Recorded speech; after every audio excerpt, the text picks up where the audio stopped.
Map. HOA sent me an eviction order for my family ranch, but they had no idea it was the Federal Land Auditor reviewing their mistakes. Their biggest power move became their biggest legal failure. Welcome back, everyone.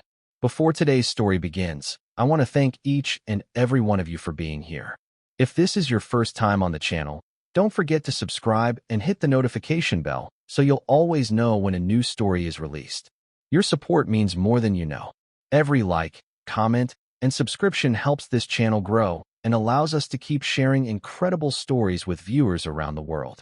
And before we begin, tell me this: where are you watching from today? Drop your location in the comments. I always enjoy seeing how far these stories travel. Now, grab a comfortable seat, relax, and let's dive into today's unforgettable story. The envelope sitting on my porch that morning looked ordinary, but the words inside were about to reveal the biggest mistake the HOA had ever made. I still remember the cold Colorado wind moving across my family ranch as I picked up that letter. My name is Nathan Caldwell, and that land has belonged to my family for generations. Long before there were neighborhood meetings, community rules, or HOA signs near the road, there was this ranch. My grandfather built the first barn with his own hands. My father spent decades maintaining the fields, and I grew up learning that land is more than a piece of property. It is a responsibility. That was why the letter in my hand felt almost impossible to believe. I opened it slowly. Inside was an official notice from the HOA. The message was simple. They wanted me to leave. According to the document, my family ranch was no longer in compliance with community standards. They claimed there were violations. They claimed action was necessary. They claimed the HOA had authority. But there was one thing they never claimed. They never showed proof. I read the letter twice while standing outside my farmhouse. The morning was quiet. The horses moved near the fence line. The fields stretched toward the mountains. Everything looked exactly the same, except now someone was telling me that the place my family protected for decades could be taken away. The person behind the notice was Rebecca Thornton, the HOA president. I had met Rebecca before.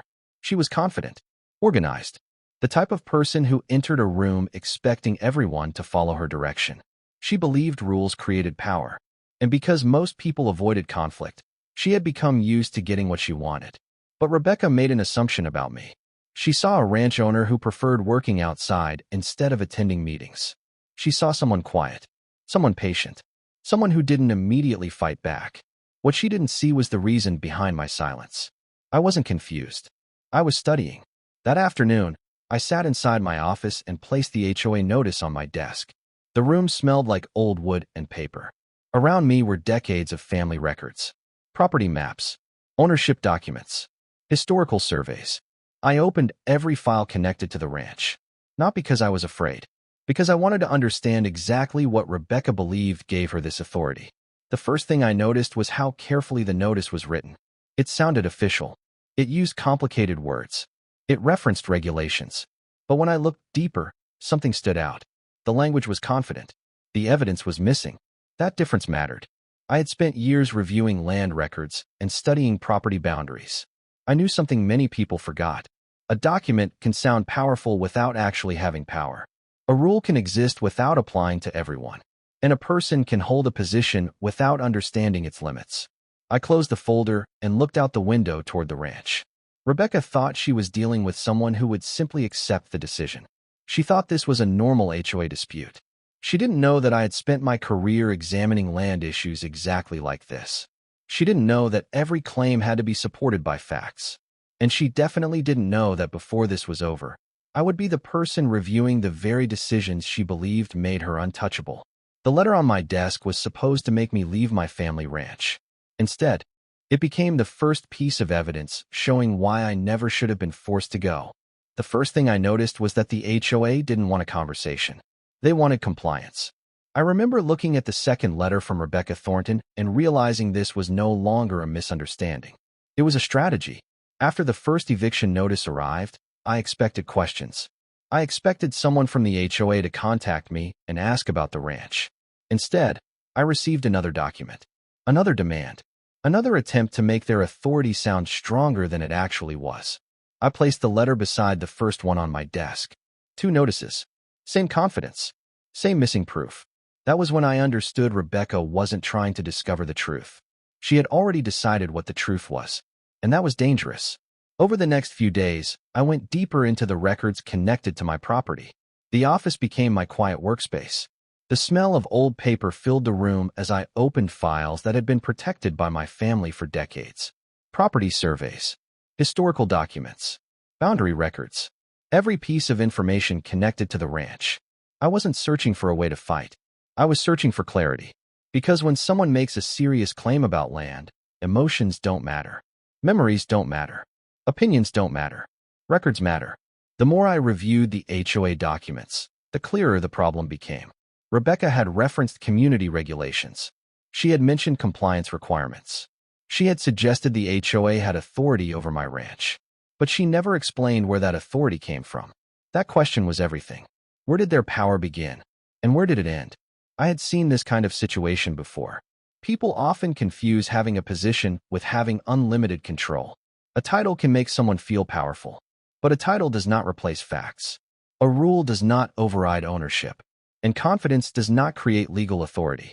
Meanwhile, Rebecca continued speaking to neighbors. She told people the HOA was simply enforcing standards. She described me as someone refusing to cooperate. She never mentioned the details. She never mentioned the missing documentation. She never mentioned that my family ranch existed long before the HOA ever arrived. That was the part that bothered me most. Not the pressure, not the letters, the assumption. She looked at my quiet nature and believed it meant I had no way to respond. She saw someone who preferred working the land instead of arguing in meetings. She saw someone who stayed calm when challenged. But she misunderstood why. I wasn't silent because I was powerless. I was silent because I was gathering information. One evening, I stood outside near the old barn as the sun disappeared behind the mountains. The same barn my grandfather built. The same land my father protected. I thought about how easily people can forget the importance of ownership when they only see paperwork. To Rebecca, this was a rule violation. To me, this was my family's legacy. And I knew I had to protect it the right way. Not with anger. Not with threats. With facts. The following morning, I made a decision. I would attend the next HOA meeting. Not to argue. Not to defend myself emotionally. But to listen. I wanted to hear exactly what Rebecca planned to say when everyone was watching. Because the more she talked, the more information she revealed. And every statement she made created a record that could eventually answer the one question she never thought anyone would ask. Did the HOA actually have the authority to do what it was trying to do? Rebecca believed the answer was obvious. But she had no idea that I already knew the answer. And soon, everyone else would too. The moment I heard Rebecca Thornton describe my ranch as a problem, I knew she had already made a decision before ever looking at the facts. I remember sitting in that HOA meeting room, watching people listen carefully to a story that was missing the most important part. The truth. The room was filled with residents who had known my family for years. Some recognized me immediately. Others only knew the version of the story Rebecca had shared. And that version painted me as someone refusing to cooperate. Rebecca stood at the front of the room with a folder in her hands. She looked prepared, confident, certain. This community depends on everyone following the same standards, she said. Her words sounded reasonable. That was what made them effective. She didn't present herself as someone taking control. She presented herself as someone protecting order. But I knew there was a difference between maintaining standards and creating authority that didn't exist. Rebecca continued explaining the situation. She talked about regulations. She talked about responsibility. She talked about protecting the neighborhood. But she never mentioned my property records. She never mentioned the history of my ranch. She never mentioned whether the HOA actually had the right to make the demands she was making. That silence told me everything. After she finished, Rebecca looked directly at me. Would you like to explain why you refused to work with the HOA? The room became quiet. I stood up slowly. I didn't feel nervous. I didn't feel angry. Because I knew the difference between defending myself and proving a point. I think the first question we should answer is whether the HOA has authority over this property. A few people looked surprised. Rebecca smiled slightly. The kind of smile someone gives when they believe the other person has made a mistake. I think you're misunderstanding how community rules work. I looked at the documents in front of me. No, I think we need to understand exactly where those rules apply. That changed the atmosphere. Not because I said something aggressive. Because I asked the question nobody had asked. Where does the authority come from? I opened my folder. Inside were copies of the property records I had reviewed, the original surveys, the boundary documents, the ownership history. I placed them on the table one by one. A board member picked up the first document. Then another person reached for the survey. The room slowly shifted. People stopped listening to opinions. They started looking at evidence. Rebecca noticed. I could see it in her expression. She expected resistance. She expected an emotional argument. She expected me to defend my ranch like someone who was afraid of losing it. Instead, I was asking everyone to examine the facts. One resident looked at the records and said, "I didn't realize the ranch was outside the HOA's authority." That sentence mattered, because it was the first time someone said the truth out loud. Rebecca quickly responded, "The HOA still has standards that need to be respected." I nodded. Standards matter, but they have to be applied correctly. The room became silent again, because everyone understood the difference. A community can create guidelines, but it cannot create ownership. It cannot change boundaries, and it cannot remove someone from land simply because it believes it should.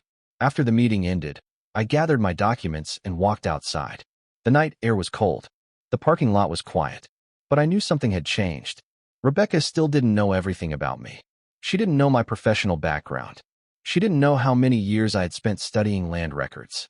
She didn't know that the very issues she was creating were the same issues I had reviewed throughout my career.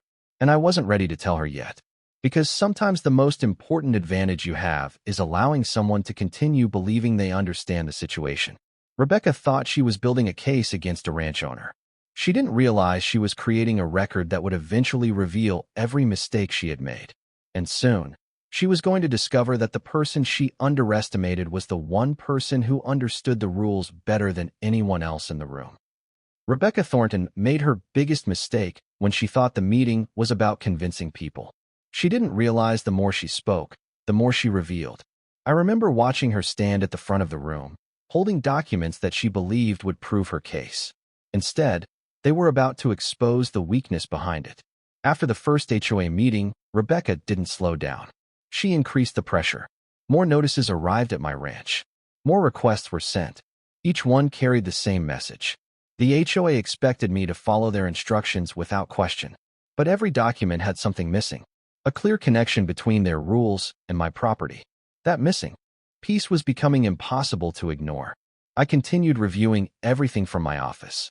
The old wooden desk was covered with maps, records, and handwritten notes. Outside the window, the ranch continued its normal rhythm. The sound of machinery in the distance. The movement of animals near the fields. The wind crossing the open land. Life continued. But inside that office, I was uncovering a problem that went far beyond a simple disagreement. Rebecca wasn't just asking me to follow a rule. She was attempting to create authority where none existed. I had seen similar situations during my career. People often believe complicated language means something has legal strength. They see official-looking documents. They see signatures. They see organizational titles. And they assume those things automatically create power. But they don't. Authority has a foundation.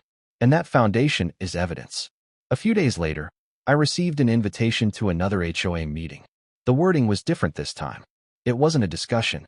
It was presented as a final review. Rebecca believed the outcome was already decided. That was clear from the way she communicated with residents. She told them the HOA had been patient. She told them the organization had given me enough opportunities. She told them I was refusing to cooperate. But she never told them what I had discovered. She never told them that the ranch boundaries existed before the HOA. She never told them that my property records did not match the story she was presenting. She never told them that the person she was challenging had spent years reviewing land issues professionally. I decided to attend the meeting, not because I needed to defend myself, because I wanted to understand how far Rebecca was willing to take this. When I arrived, the room was already filling. People greeted each other quietly. Some looked uncomfortable. They could feel the tension. Rebecca walked in carrying another folder. She looked confident, prepared, certain, the same expression she had worn from the beginning. She believed she was walking into a final victory. I sat down and listened. She explained the situation again. She repeated the same points: compliance, community standards, responsibility. But this time, I noticed something different. The residents were paying closer attention. They were not just accepting her words. They were waiting for proof. That was the moment I knew the balance had started changing. Not because I had revealed anything. Not because I had used my position. Because people had finally started asking the right questions. After the meeting ended, Rebecca approached me. "You seem very confident about this," she said. I looked at her. "I'm confident in the facts." She smiled slightly. "You really believe those documents will change anything?" I looked toward the folder in her hand. "I believe documents always matter when people take the time to read them." She walked away without responding. But I noticed something. For the first time, Rebecca wasn't completely certain. And that small hesitation told me everything. She still didn't know who she was dealing with. She still believed she was challenging a ranch owner. She had no idea that every step she took was creating the exact record I needed. Because the truth was simple. Rebecca was trying to remove me from my family land. But before this was over, she would have to explain why she ever believed she had the power to do it. Rebecca Thornton believed she was closing the door on my family ranch. She didn't realize she was opening a door to every mistake she had made. I remember the morning I received the final notice from the HOA and understood that Rebecca had decided there was no room left for discussion. She wanted a decision. She wanted compliance. She wanted me gone. But before she could get the outcome she expected, I needed to understand every step that brought us there. I returned to my office and spread the HOA documents across my desk. The same desk where my grandfather once kept ranch records. The same place where my family preserved proof of what belonged to us. I started building a timeline. Every notice, every conversation, every claim, every reference to HOA authority. When people rely on pressure, they often forget that pressure creates evidence. And evidence tells a story. The first thing I noticed was the pattern. Rebecca never asked whether the HOA had jurisdiction over my property. She started from the assumption that it did. That was the foundation of the entire problem. The documents they sent were filled with language designed to sound official. They mentioned violations. They mentioned enforcement. They mentioned consequences. But when I looked closer, there was one thing missing. A connection. A legal connection between their rules and my ranch. That detail was everything. I spent years reviewing land information, and I knew that property disputes are rarely decided by who speaks the loudest. They are decided by records, boundaries, ownership history, verified information, not opinions, not assumptions, not intimidation. A few days later, Rebecca sent another message asking me to attend a special HOA review meeting. The tone was different from before. She wasn't inviting me to discuss the situation. She was preparing to announce the next step. That told me she still believed she controlled the outcome. I decided to attend, not because I was worried, because I wanted to see what evidence she believed supported her position. The meeting room was packed when I arrived. Residents sat quietly. Some looked uncomfortable. Others looked curious. They had heard Rebecca's explanation. Now they were about to see whether that explanation could survive a closer look. Rebecca walked to the front of the room, holding her folder. She looked confident. "I want everyone to understand that this process is about protecting our community," she said. Those words sounded familiar.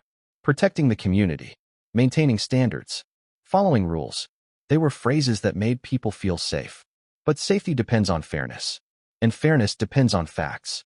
Rebecca continued presenting the HOA's position. She described my ranch as an exception. She described my actions as resistance. She described the HOA as patient and reasonable. But again, she avoided the most important question.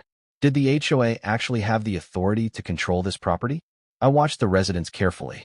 This time, they noticed the same thing I had noticed. The missing answer. A board member finally interrupted. "Rebecca, do we have documentation showing this property falls under HOA control?" The room became quiet. Rebecca paused, only for a moment, but it was enough. Because hesitation reveals what confidence tries to hide. "We have regulations," she replied. The board member looked back at the documents. That wasn't the question. For the first time, Rebecca didn't immediately have a response.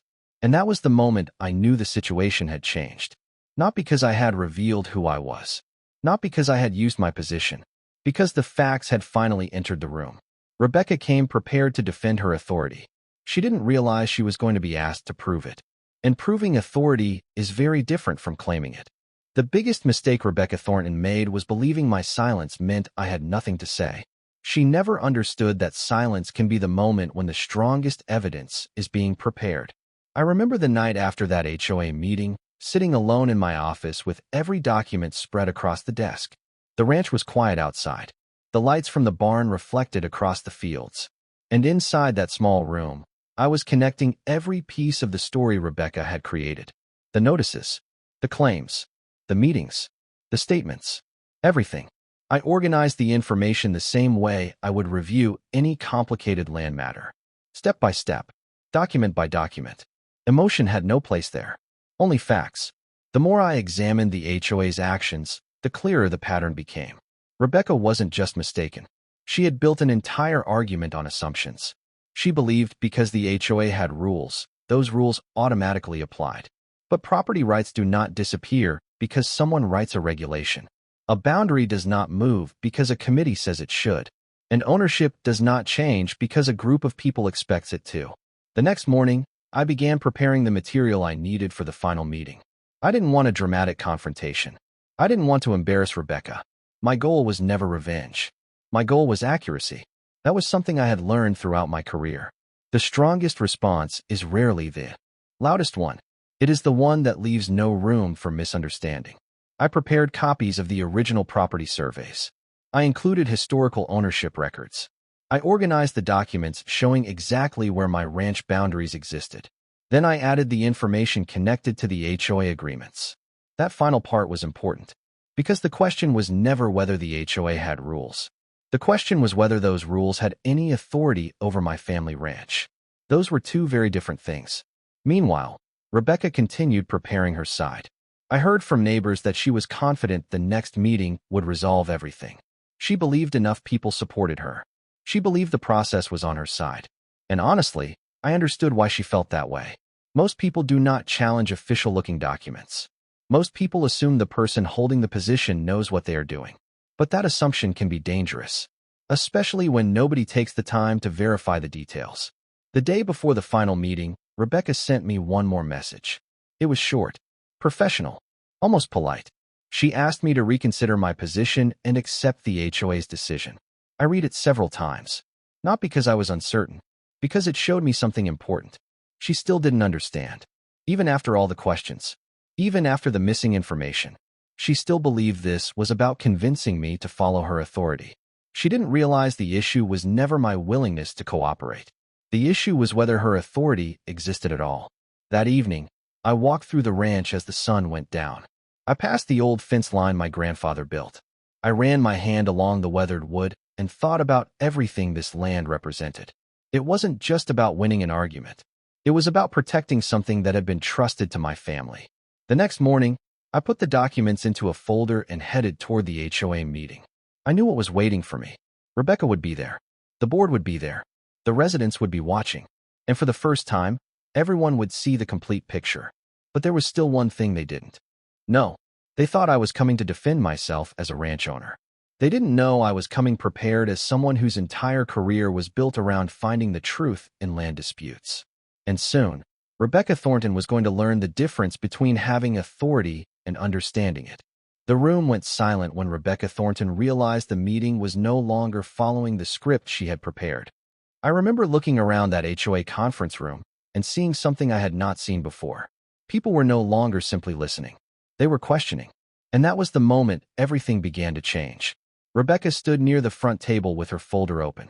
For weeks, she had been the person controlling the conversation. She decided what information was shared. She decided how the situation was described. She decided that I was the problem.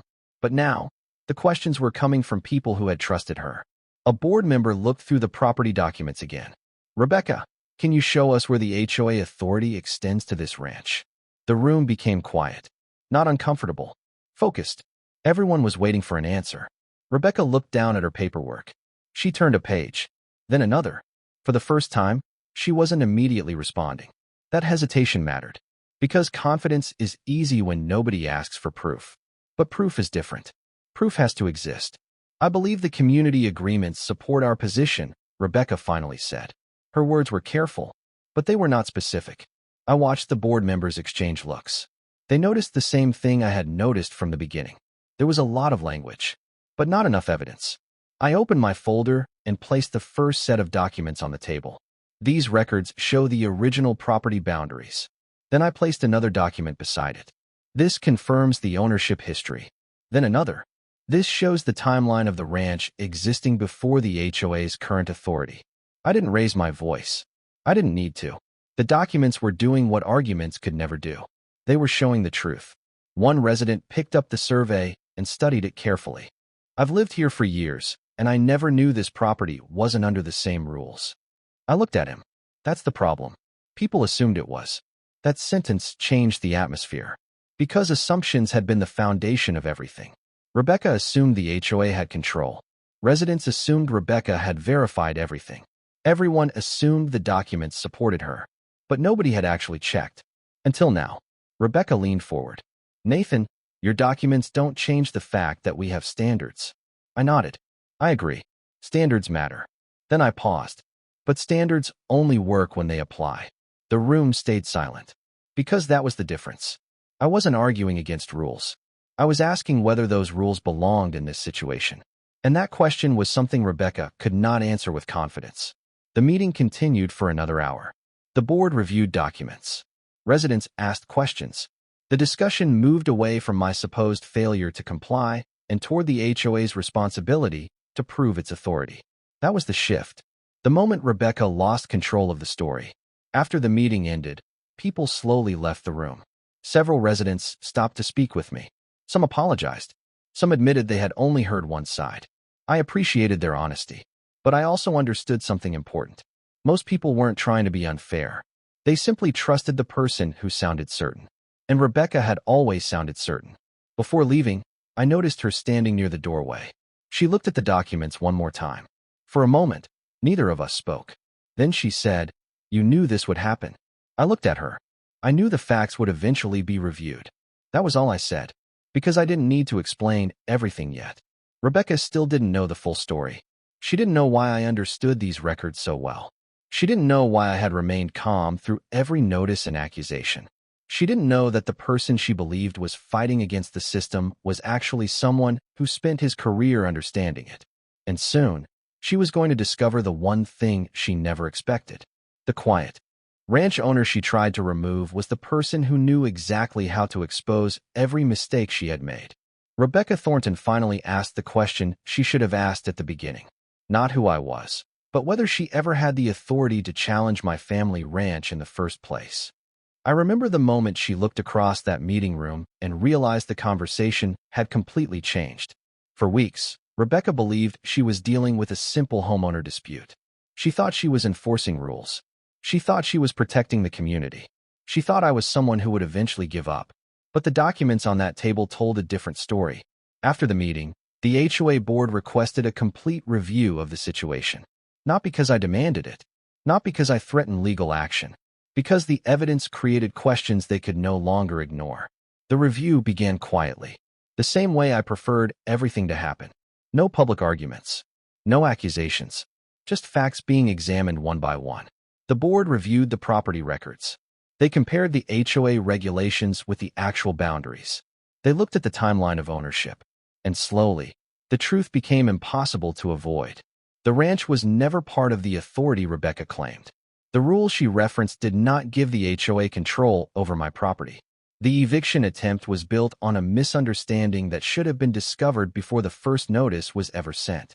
I watched the situation unfold from a distance. That was important to me. I didn't want people to believe I won because of my position. I wanted them to understand why the process mattered. Anyone can claim authority, but authority has to be supported. That lesson applies everywhere. In organizations, in businesses, in communities. Power without responsibility creates problems. A few days later, Rebecca contacted me again. Her tone was different. The confidence was still present, but the certainty behind it had weakened. "Nathan, I think everyone wants to find a way forward."